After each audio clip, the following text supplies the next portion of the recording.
এরা কি এই পাঁচটা নাম্বার কিসে রয়েছে? কন্টিনিউ প্রপোর্শনে আছে। তো তোমরা যেটা লিখেছো একদম ঠিক লিখেছো। কি লিখেছো তোমরা? 162/x যা হবে x/y তাই হবে, y/z তাই হবে, আর z/512 কি হবে তাই হবে।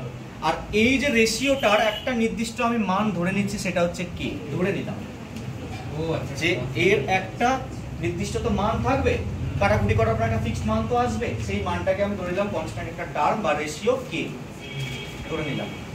ঠিক আছে, তাহলে আমাকে বলো 162/x মানেও কে, x/y মানেও কে, এটা মানেও কে, এটা মানেও কে। এবারে তুমি এই তিনটে নাম্বারকে গুণ করে দাও নিজেদের মধ্যে, এরকম এই তিনটে না চারটে, একটা গুণ করে দাও। দেখো 162/x into x/y into y/z into z/512 equal to কেন কি হবে? এগুলোকে গুণ করে দিয়েছি। আগে বলো এটার মান কি ছিল? এটার মান কে ছিল? এটার মান কি ছিল? এটার মানও কে ছিল, এটার মানও কে ছিল, এটার মানও কে ছিল। তাহলে চারটে কে গুণ করা হয়েছে, কি হবে? কি হবে? k⁴ হবে কি না? এটা মানে কি হবে? k⁴ হয়ে যাবে তো, হবে কি হবে না? এবার বলো এগুলো কি x x y y z z কাটবে, কাটার পর দেখো k4 এর ভ্যালুটা তুমি পেয়ে গেলে। কত পেয়ে গেল? 162/512। এটা k4 এর ভ্যালু, মানে k⁴ এর ভ্যালু। k এর মান বের করে, k এর মান বের করে দেখা। k⁴ এর মান দেওয়া আছে, k এর মান বের করতে কি করতে হবে? ফোর্থ রুট করতে হবে। মানে k এর মান বের করতে আমাকে এটা করতে হবে, ফোর্থ রুট অফ 162 আর নিচে কত? 512। আমাকে একটু ফোর্থ রুট করে দেখিয়ে দাও। আচ্ছা, ফোর্থ রুট করার মানে কি?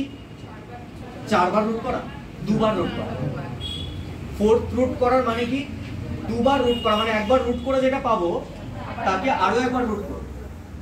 ঠিক আছে, আচ্ছা আগে বলো যে 162 আর 512 এরা কি কোনো স্কোয়ার নাম্বার যেটা রুট করব আমি? এটা তো স্কোয়ার নাম্বার না। কিন্তু দেখো এরা নিজেরা 2 দিয়ে কাটছে, এরা নিজেরা 2 দিয়ে কাটছে, কাটার পর কত আসছে? 81 আর 256। এবার তো রুট করা যাবে। কবার রুট করব? হ্যাঁ, প্রথমে একবার করব, তারপরে আরো একবার করব। যেহেতু ফোর্থ রুট আছে, একবার রুট করার পর আরো একবার রুট করব। তাহলে একবার রুট করলে তো আসছে 9/16, আর একবার রুট করলে আসবে কত? 3/4। তাহলে এটা কার মান পেলাম? কে এর মান। তার মানে আমি বলো এটা আর এটার রেশিও, তার মানে কত? কে। কে মানেই তো 3/4 বা 3:4। এবার বলো x আর y এর রেশিওটাও তো কে, 3:4। 3:4 বোঝা গেছে কি বললাম? রেশিওটা হবে 3:4। ঠিক আছে, এরকম কোশ্চেন হতেই পারে, আসতেই পারে।